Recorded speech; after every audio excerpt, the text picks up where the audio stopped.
Welcome everybody to the dungeon. My name is Robin, and today we are going to be focusing on what I call cremation glass.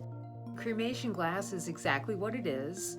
It is the remains of a human or animal that has been cremated and then putting those ashes into your glass. So it is a rather taboo subject, but I am all about the taboo subjects.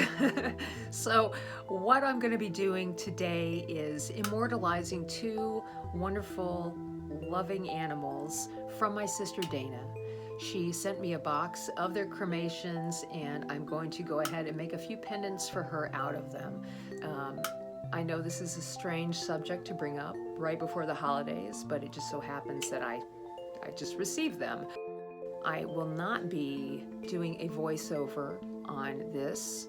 I'm just going to go ahead and make these pieces. It's very straightforward on how these are made. The only thing I can say ahead of time is that you only want to use a very fine dusting of the ashes in your glass. If you have pieces that are too big, it is very possible that your glass could break because it is incompatible with the bone dust. So you want to be real careful on just using the dust. It really creates a most amazing design of deep outer space. That's what it looks like to me. And so it's just fabulous to see. It's a wonderful and very heartfelt way of supporting those around you who have been dealing with this issue.